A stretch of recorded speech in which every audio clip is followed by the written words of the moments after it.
The Lord be with you. And with your spirit. A reading from the Holy Gospel according to St. Luke. Glory to you, O Lord.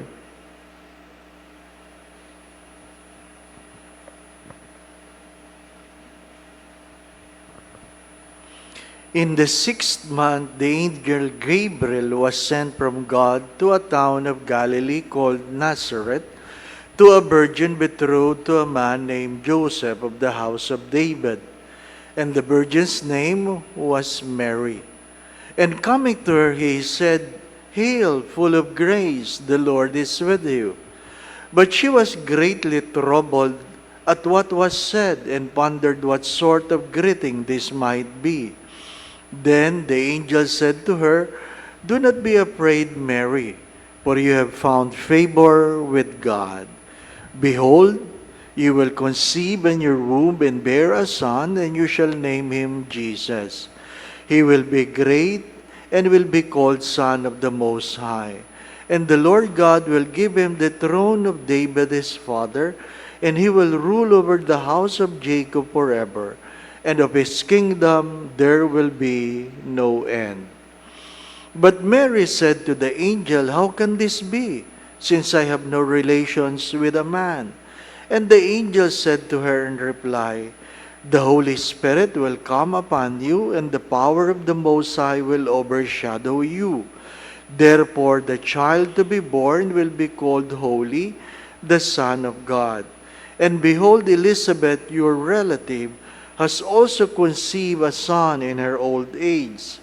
And this is the 6th month for her who was called barren, for nothing will be impossible for God." Mary said, "Behold, I am the handmaid of the Lord. May it be done to me according to your word." Then the angel departed from her.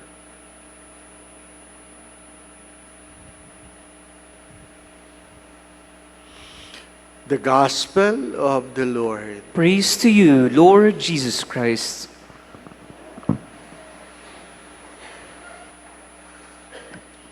Magandang umaga po sa inyong lahat. There are churches whose simbang gabi starts at 3:30 in the morning. 3:30, then 5 o'clock. Kaya ginigising ng nanay yung kanyang anak, "Anak, gising na. Simbang gabi na." Sabi, "Nay, tawad lang ako ng konti. Pagigising mo ako maya-maya." Pagdating ng 3 o'clock, sabi, "Nay, anak, gising na. Malilate ka."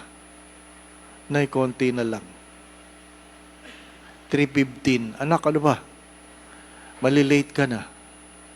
"Nay, pwede bang hindi ako magsimbang gabi ngayon?"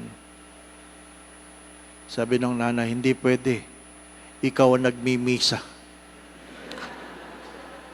Si Father pala. Yesterday, we talked about women who are barren and has given birth. And they have not only given birth to ordinary people, they have given birth to great people. Samson and Jesus. Ano sabi ko po kahapon? There's nothing wrong walking with a barren people. There's nothing wrong walking with barren people. What is wrong is when you walk with hopeless people. When you begin to walk with hopeless people, the future will become dark and dim. What is the gospel and the readings trying to tell us today? The Annunciation said, it is the moment when the heaven stood still. During the Annunciation, they say heaven stood still. I do not know if you have this kind of experience when galak ka na, bihis ka na, tapos sinabi sa'yo, hindi tayo tuloy. Naranasan niyo na ba yun? Yung excited na kayo, bihis na kayo, bigla sinabi, hindi tayo tuloy. Di ba, no? Nakakainis yun pagka minsan, no? Pero mas nakakainis yung bihis na bihis ka na, tapos lalakad na, sinabihan ka, hindi ka kasama. Oh, di ba? Mas masakit yun, di po ba? No? The heavens stood still because Mary could have said no.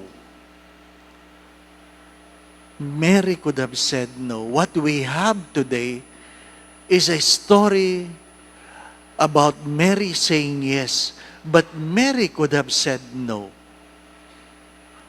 Even though she was immaculately conceived, freedom was not removed from her to decide otherwise.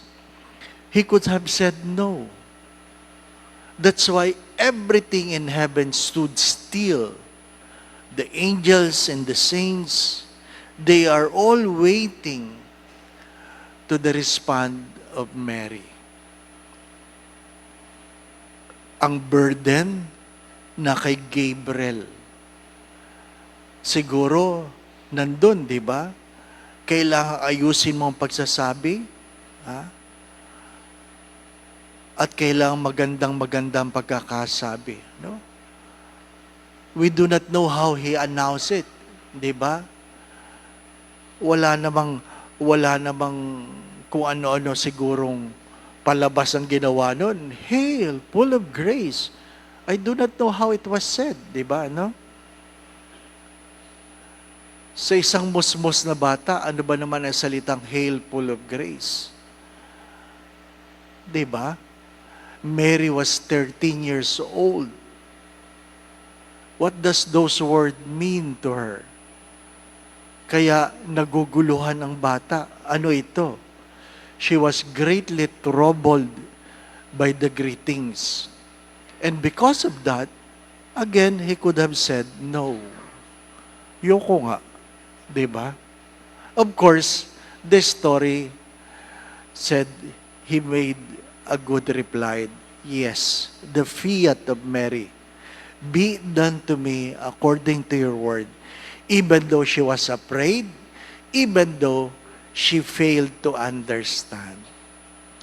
Hindi naman niya lubusang naintindihan. Pero, tumugon siya dahil meron siyang pananalig. Mga minamahal na mga kapatid, mahalaga, unang-una, mahalaga na tayo ay marunong magdesisyon. Hindi natin pwedeng iasa sa ibang tao ang ating bukas. You have heard this many times. Not to decide is a decision by itself. Not to decide is a decision by itself. Pag sinabing, kayo nang bahala dyan, decision mo yon. Decision mo yon. Pinamigay mo ang kapangyarihan mag-decide, decision mo yon. Hindi mo pwedeng sabihin, hindi ako nagdesisyon.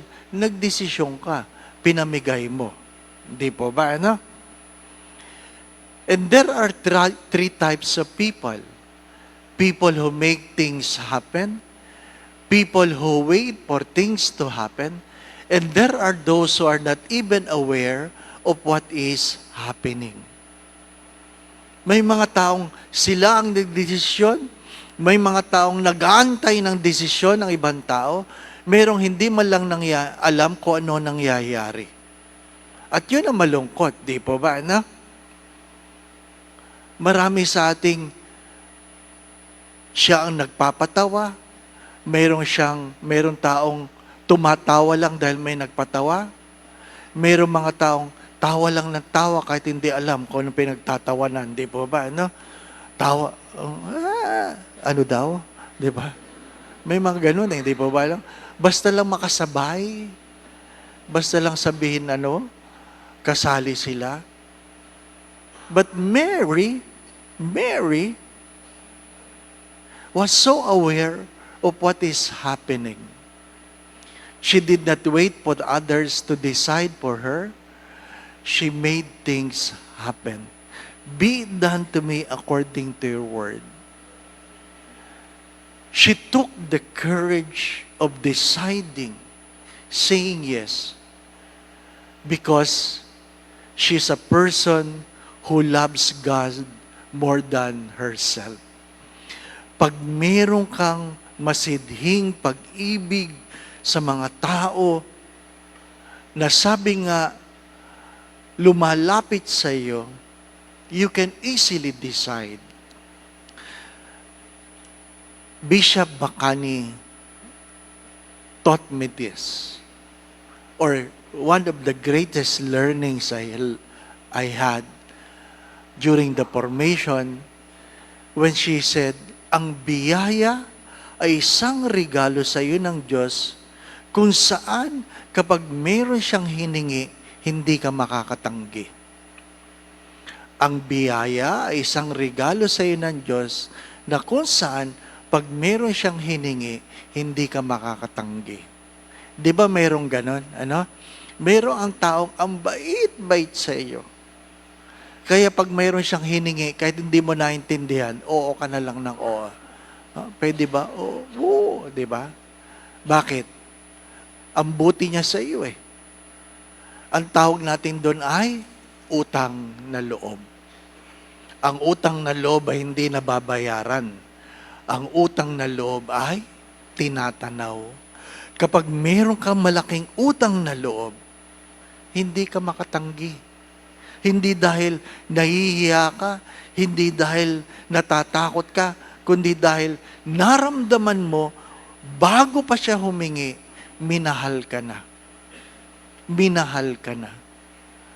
Ang relasyon ng Diyos kay Maria ay pinangunahan ng pagmamahal kahit hindi niya naiintindihan. Nagdesisyon siya sa isang bukas na hindi niya inantay kung ano sasabihin ng tao. At marahil ito ay mahalagang-mahalaga para sa atin. Ang ano, huwag mong kakalimutan na sa anuman ang iyong desisyon, hindi lang ikaw ang maaapektuhan. Please keep this in mind, that whatever decisions you are making today, it has an effect not only to you, but to the people who loves you and the people you love. Palaging mayroong kaakibat, sabi nga na epekto sa ibang tao. A mother, a father, whatever decisions would always affect their children. Kaya nga yung mga bata, kailangan turuang magdesisyon at kailangan tanungin, bakit mo yang ginawa? Hindi mo lang pinapalo ang bata pag nagkamali. Tatanungin mo, bakit mo yan ginawa? Upang alam niya na ang kanyang ginagawa ay mayroong kaakibat na na kinabukasan. My dear friends, my brothers and sisters, as I have said, Mary could have said no. If Mary could have said no, then it will be another story. But because Mary have said yes, then we have God, a God who made man. Because for God to be human, He has to be born of a woman. Huwag niyong kakalimutan ito. Anuman ang inyong dinidesisyonan, anuman ang ayaw niyong desisyonan, mayroon niyang kaakibat na kinabukasan. Ayaw mong bumangon, nasa iyo yun. Pero mayroon niyang kinabukasan. Kung bumangon ka, mahirap man, mayroon niyang kinabukasan. Lahat ay mayroong kinabukasan. Kaya nga, hindi ka pwedeng hindi magdesisyon. Do not forget this as I will be saying this to you. We are all products of our own decision. Amen. By the way, naalala ko lang, the former Bishop of Gumaca, Bishop Vic, of course, I meet them when they go to Pope Pius as they gather for their annual plenary assembly. And one time, one of our parishioner noticed Bishop Vic. Pagluhod niya, nakita butas yung sapatos. Ano po? Sabi, bakit naman butas ang sapatos ni Bishop? A very simple bishop. And one of the servants offered a new shoes for him. And he was humble enough to accept it. A very humble bishop. Yun na, kinuha na ni Lord. Ano po, ang bait eh. Going back to what I've said, my dear friends, my brothers and sisters, I hope you will not experience this. But I hope as early as today, you will think about this, that your greatest regret in life is not that you have failed, but because you have not tried. Your greatest regret in life is not because you have failed, but because you have not tried. Take the courage to decide. Decide for God. Decide for God. And allow the Lord to bless you and bless the people you love and the people who loves you. The Lord be with you. And with your spirit. And may Almighty God bless you and your family, the Father, the Son, and the Holy Spirit.